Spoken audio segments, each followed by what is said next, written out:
Bon, Avengers 5 Doomsday, le voilà le titre final du prochain film Avengers du MCU. Mais ça n'a pas toujours été le cas, car avant Doomsday, il était question de Avengers de Kang Dynasty, un film Avengers où Kang le Conquérant avait une place d'honneur. Et justement, on a accès à beaucoup d'informations sur l'histoire de ce film, un film oublié qui ne verra jamais le jour, mais un film qui va nous permettre de comprendre où Marvel voulait se diriger. Notre sujet d'aujourd'hui, Kang Dynasty va nous aider à comprendre Doomsday, Kang le Conquérant va nous aider à comprendre Doctor Doom.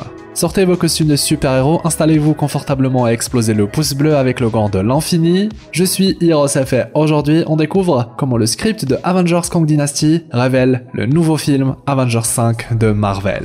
Bon visionnage.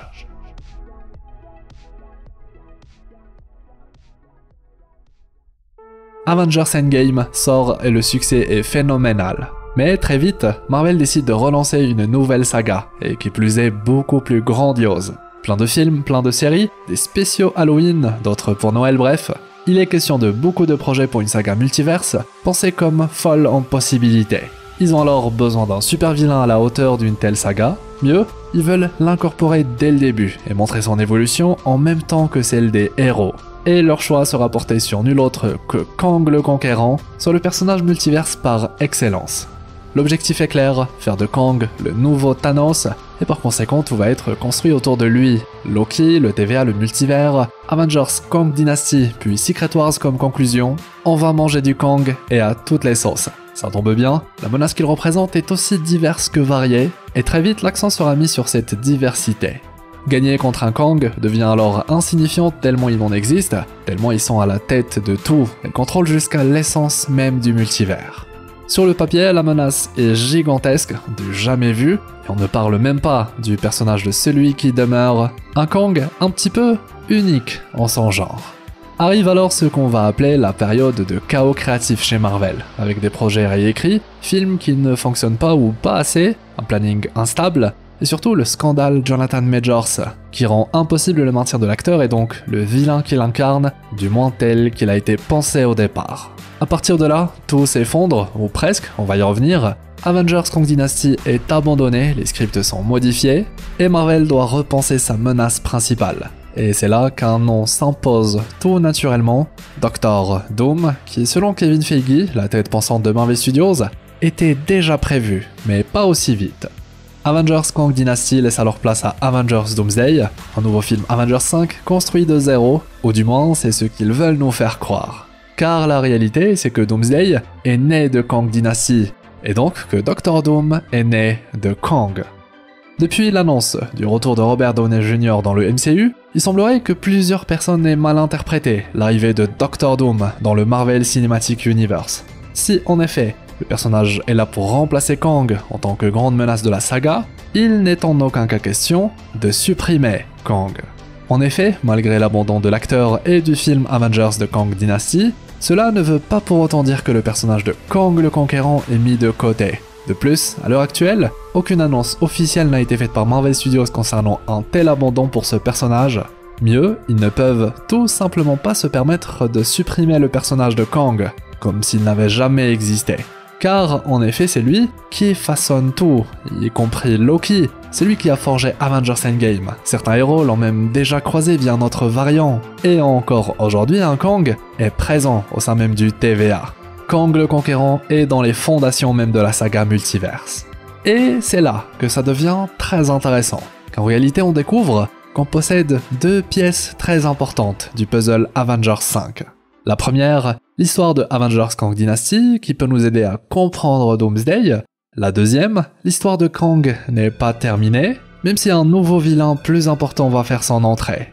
En effet, l'histoire de Kang Dynasty était gérée par deux scénaristes qui coécrivent le film, Jeff Loveness et Michael Waldron. Il s'agissait d'une collaboration similaire à celle des scénaristes des films Infinity War et Endgame, avec une idée simple, recommencer la recette qui avait fonctionné, à savoir deux films Avengers connectés, mais distincts. Waldron, lui, était initialement sur le film Avengers 6, Secret Wars, avant de passer sur Kang Dynasty pour apporter une nouvelle vision, une vision décrite comme beaucoup plus ambitieuse pour la saga. Leur but était ainsi de créer un film qui marie parfaitement action, humour décalé et un ton plus sombre, comme ce que Marvel avait montré depuis Endgame. Il était même censé y avoir des scènes dites Hollow Victory, des victoires vides sans aucune valeur pour nos Avengers, toujours dans cette idée que battre un Kang n'est pas une victoire ou un acte héroïque important, car des Kang il y en a une infinité, même une hiérarchie, ce qu'on retrouve dans la scène post-crédit du film Ant-Man 3. Mais aussi, c'est récemment ce que nous confirme ouvertement l'un des deux scénaristes, Michael Waldron, qui s'est prononcé lui-même, déclarant, je cite, « Jeff Loveness et moi avons passé un après-midi à imaginer les Young Avengers vainquant une version de Kang, et nous étions super excités à cette idée. » Ajoutant qu'il allait être question d'un nouveau Kang qui débute parmi l'infinité de variants qui existent. Il y avait même une petite carte sur laquelle il était marqué « Soyez patient avec lui, c'est son premier jour en tant que Kang ». C'était pas prévu pour le film, mais ils y ont pensé, dans le sens où ils voulaient montrer tout le spectre sur lequel évolue le vilain. Une infinité de versions signifiant aussi qu'il existe des très nuls. Un humour décrit à la Rick et Morty, pas étonnant, vu que le scénariste a également bossé sur ce show. C'est d'ailleurs à lui qu'on doit l'incroyable histoire de la série Loki, mais pas que. Et puisqu'on a parlé des Young Avengers, ils avaient été envisagés avec ce roster. Miss Marvel, Kate Bishop, Cassie Lang, Ironheart, les enfants de Wanda et enfin America Chavez. L'idée d'un combat contre un jeune Kang, version parfois lézard, ayant là aussi été envisagée. Les autres Kang l'avaient en fait envoyé en mode cobaye/entraînement, leur victoire est donc inutile. Les vrais Kang, eux, observent et évaluent les Avengers comme des rats de laboratoire. Mais trêve de scènes humoristiques ou tournées vers un ton plus léger, il y en a toujours dans les films Avengers. Kang Dynasty était aussi un film décrit comme étant très sombre, racontant l'histoire d'un variant Kang qui se hisse jusqu'au sommet du multivers. Déjà, ça ne vous rappelle rien? Un autre lien mis en avant par les insiders concernant le script de Kang Dynasty, c'est la mise en avant d'un lien entre Kang et les 4 Fantastiques. Reed Richards et Nathaniel Richards auraient été mentionnés, mais aussi un lien avec la technologie multiverselle et le TVA, montrant comment Kang exploite le temps et le multivers à son avantage. Et lorsqu'on parle de Kang dans ce film, il est surtout et avant tout question du fameux Conseil des Kang, qui était décrit comme le principal antagoniste du film. Souvenez-vous, ils nous ont déjà été présentés dans le MCU et sont donc toujours de la partie pour la suite. La scène post-crédit de Ant-Man 3 appuyant là aussi sur le fait que certains Kang sont beaucoup plus importants que d'autres. Si les héros, de leur côté, sont occupés à gérer l'afflux constant de Kang, gérer la menace du Conseil avec les 3 variants de Kang les plus importants, Ramatout, Scarlet Centurion et Immortus, de l'autre côté, une autre intrigue faisait aussi sa route dans l'ombre. Le Kang exilé qu'on découvre dans Ant-Man 3 a en effet survécu, et surtout il a le droit à son propre périple, vers un destin qui va faire de lui l'être le plus puissant du multivers. Là aussi, difficile de ne pas penser au nouveau vilain de la saga. Comme dans la série Loki, ou récemment via Deadpool et Wolverine, le TVA, Bureau des Variations Anachroniques, bref, notre police du temps préférée, est central dans Kang Dynasty. Un organisme qui connecte tous les personnages du multivers ensemble, et ce parce qu'il surveille absolument tout ce qui se déroule dans celui-ci, y compris les Kang. On apprend alors que le TVA commence à rassembler des êtres précis, des êtres ancres, des êtres si importants pour leur univers qu'ils le maintiennent littéralement en vie. D'ailleurs, la question de savoir quel personnage est l'être ancre de notre univers, la Terre 616 qu'on suit depuis le début, est d'ailleurs toujours une énigme non résolue. Les fans ayant du mal à se décider entre Spidey, Tony Stark, Strange, ou encore une certaine Wanda Maximoff. De mon côté, difficile de ne pas choisir Tony, surtout depuis qu'on sait qui va jouer Dr. Doom.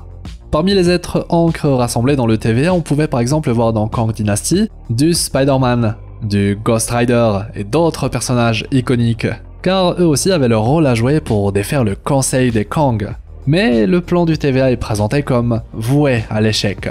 Il serait question d'un multivers qui s'effondre. Là aussi, toujours en accord avec ce qui a été établi dans la série Loki, ou encore ce qu'on retrouve aussi dans ce que nous a dit le Kang exilé du film Ant-Man 3 Quantumania. À savoir, je cite, « J'ai vu la fin des temps, le multivers est mourant, et la cause, c'est les Kang. » Forcément, vu que le personnage est littéralement à la source de toute la saga. Et justement, parlons-en du périple de Kang le Conquérant, le fameux Kang exilé, celui qui, de l'ombre, va être projeté vers une forme de lumière ultime dans l'idée. Suite à sa projection dans le cœur du moteur multiversel, Kang, dit le Conquérant, n'est en effet pas mort. On découvre qu'en réalité, Ce dernier avait été rétréci dans le cœur jusqu'à devenir subatomique, voyageant l'espace d'un instant à travers des milliers de dimensions. Le genre de phrases qui n'ont aucun sens si ce n'est lorsqu'on parle d'une BD ou d'un film de super-héros. Celui qui, souvenez-vous, cherchait désespérément à sortir du royaume quantique pour rejoindre enfin le multivers et récupérer toute l'étendue de ses pouvoirs, s'est finalement retrouvé dans un vide total. Une zone au-delà de tout, la Beyond Zone, comme l'appelle l'Insider, un endroit situé en dehors du multivers lui-même. Une nouvelle prison donc, entourée d'une tempête de probabilités d'une puissance extrême. Vous vous souvenez, on en avait déjà vu une, même de l'intérieur. Un lieu chaotique où les possibilités se mélangent et se contredisent indéfiniment.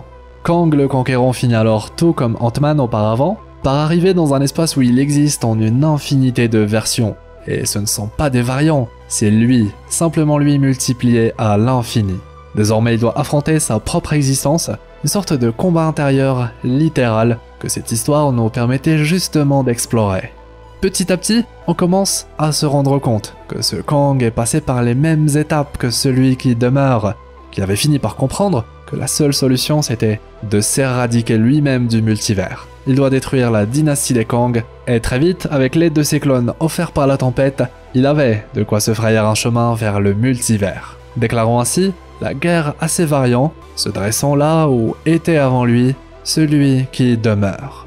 Ainsi, si la saga du multivers a commencé avec la mort de celui qui demeure dans Loki, on allait avec Avengers The Kang Dynasty assister à sa naissance.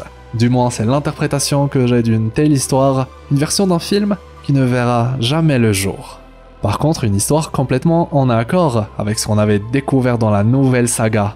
Car, comme nous l'avait promis celui qui demeure, le variant de Kang le plus dangereux, celui qui avait gagné, il avait promis qu'il allait revenir.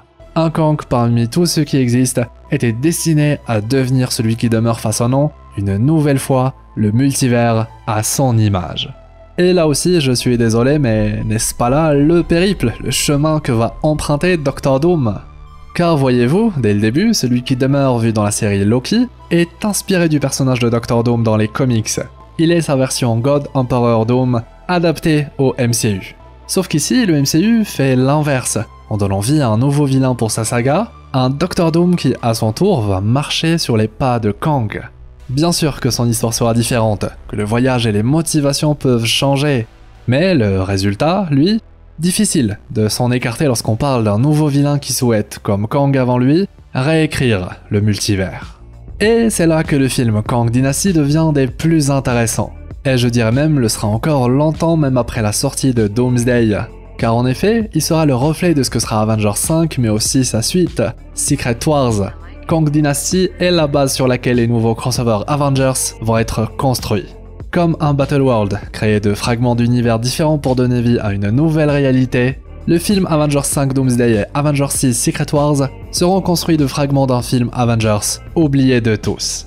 La dynastie des Kang pouvant facilement être remplacée par une dynastie des Doom, car là aussi pour Doom, il doit exister plein de variants. Et il faudra du coup justifier de la même manière pour le Kang exilé, pourquoi un Doom en particulier est devenu aussi dangereux, aussi important. Vous l'aurez compris, si Doom va marcher dans les pas de Kang pour le surpasser, alors Avengers 5 Doomsday est obligé d'inclure Kang dans l'équation. En réalité, il est même celui à l'avoir créé. Une raison de plus pour nous de constater que Doom va devoir faire face à Kang, c'est inévitable.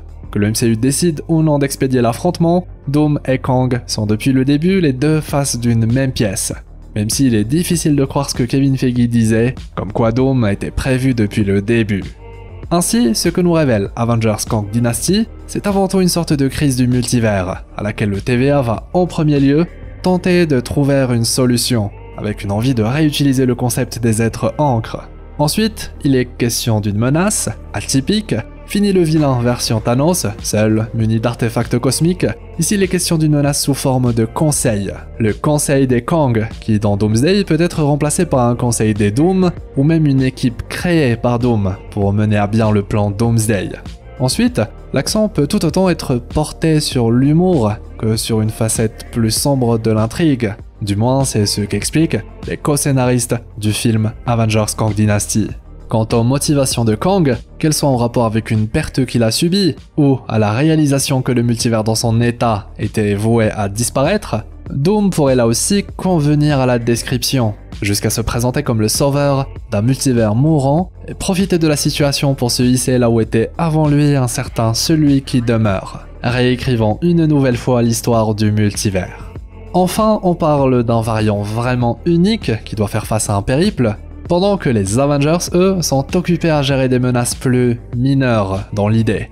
Quant à Kang/Doom, le véritable antagoniste de cette histoire, il doit avancer sur sa propre trajectoire. Une intrigue parallèle, mais pas secondaire, presque comme un deuxième fil rouge qui se déroule en même temps que le reste du film. Et avec tout ceci en tête, on comprend déjà beaucoup plus comment Kang Dynasty révèle Doomsday. Mais aussi, on peut voir que quelques concepts sortent vraiment du lot et pourraient complètement être réutilisés dans la nouvelle version de ce Avengers 5. La Beyond Zone par exemple, Doom pourrait de la même manière que Kang y être confronté, pour finalement se diriger vers Loki. Ça pourrait même être une sorte d'épreuve avant d'arriver devant le trône, un endroit justement présenté comme une Beyond Zone, au-delà du multivers puisque visible dans son entièreté depuis cet endroit. Et oui, là où se tient le trône de Loki, et avant ça, celui de Kang, c'est clairement une zone au-delà de tout, et ce serait d'autant plus symbolique de l'appeler la Beyond Zone, histoire de faire un clin d'œil aux comics. De la même manière, le parallèle avec celui qui demeure pourrait être réutilisé pour Doom. Petit à petit, un Doom qui finit par suivre malgré lui la même trajectoire que celui qui demeure, c'est pas déconnant. Et puis, c'est pas parce qu'on l'y force, mais parce qu'à mesure qu'il traverse tout ce chaos, il comprend exactement ce que le dernier survivant du multivers avait compris avant lui. À son tour, il devra alors, comme celui qui demeure, se voir devenir son propre ennemi, car celui qui demeure avait surtout et avant tout peur de lui-même. Aussi, l'idée d'une intrigue où les nombreux héros et Avengers sont occupés ailleurs a pour moi beaucoup de sens. Des Avengers qui ne s'attendaient pas à faire face à une guerre multiverselle, et surtout aussi vite. Si en plus on ajoute Doom dans l'équation, et le fait qu'ils n'ont aucune idée de ce qu'ils pourraient déclencher, on comprend facilement qu'ils puissent être dispersés. Et puis, si l'histoire de Thanos et sa quête était rythmée par son acquisition des gemmes de l'infini, pour Doom, il faudrait quelque chose de similaire. Enfin, dernier élément que Avengers Doomsday pourrait là aussi emprunter à Kang Dynasty, c'est sa manière de rendre son vilain unique, malgré l'existence de plusieurs variants à travers le multivers. Une idée qui va forcément avoir du sens dans Doomsday, au vu du visage particulier que va arborer Doom dans l'histoire. Je veux dire avoir le visage de Tony Stark, et en plus, être le Doom le plus dangereux, le plus important, le plus impactant je dirais même, il faut là aussi réussir à justifier ça, rendant ce nouveau rôle de Robert Downey Jr. aussi iconique que celui d'Iron Man. Ainsi, cher explorateur d'univers, comme on l'a vu à travers cette exploration, Avengers Kang Dynasty, même dans sa version abandonnée, dépasse on va dire le simple cadre d'un film jamais produit. Ce film nous révèle les fondations du multivers tel que le MCU souhaite le construire, avec des concepts forts qui servent désormais de base à Avengers Doomsday, le nouveau film crossover du studio. Et dans cette nouvelle aventure, Doom va profiter pleinement de tout ce que Kang Dynasty avait imaginé. Marvel pouvant apprendre de ses erreurs pour proposer une intrigue à la fois facile d'accès, mais exploitant tout le potentiel de la saga du multivers. Kang aura bien sûr sa place dans l'équation, mais cette fois ce nouveau Avengers 5 sera porté par Dr. Doom, un Robert Downey Jr. au sommet de sa forme, incarnant un personnage dont le destin résonne directement avec Secret Wars. Les fans de la première heure le savent mieux que quiconque. Moi je vous le dis, Avengers 5 Doomsday promet d'être un film Avengers hors du commun, et perso avec l'annonce d'un trailer qui arrive très vite, je suis plus hype que jamais. Et je sais que c'est aussi le cas de d'énormément d'explorateurs sur la chaîne. Du coup, c'est quoi vos attentes pour ce film? Vous pensez que Kang aura sa place? Et surtout de quelle manière? Vous pensez qu'on aura le droit à plein de Doom? Qui sait, un conseil des Doom? Partagez-moi votre niveau de hype sur 10 et parlons de tout ça dans l'espace commentaire. En plus, le petit commentaire est au référencement de la vidéo. Un grand merci, je lis et réponds à tout le monde. Je compte sur vous pour le pouce en l'air, le fameux pouce bleu avec le gant de l'infini. Ça m'aide beaucoup, ça récompense le travail fourni et aide la vidéo à explorer le multivers. Un grand merci. Et bien sûr, si c'est votre première fois sur la chaîne ou si ce n'est toujours pas fait, abonnez-vous, objectif 350 000 explorateurs d'univers. Foncez découvrir cette vidéo, à ne surtout pas rater, je vous le dis, vous n'êtes pas prêts. Quant à moi, je vous souhaite une belle journée ou une agréable soirée. C'était Hirosef, votre explorateur d'univers préféré, pour vous servir.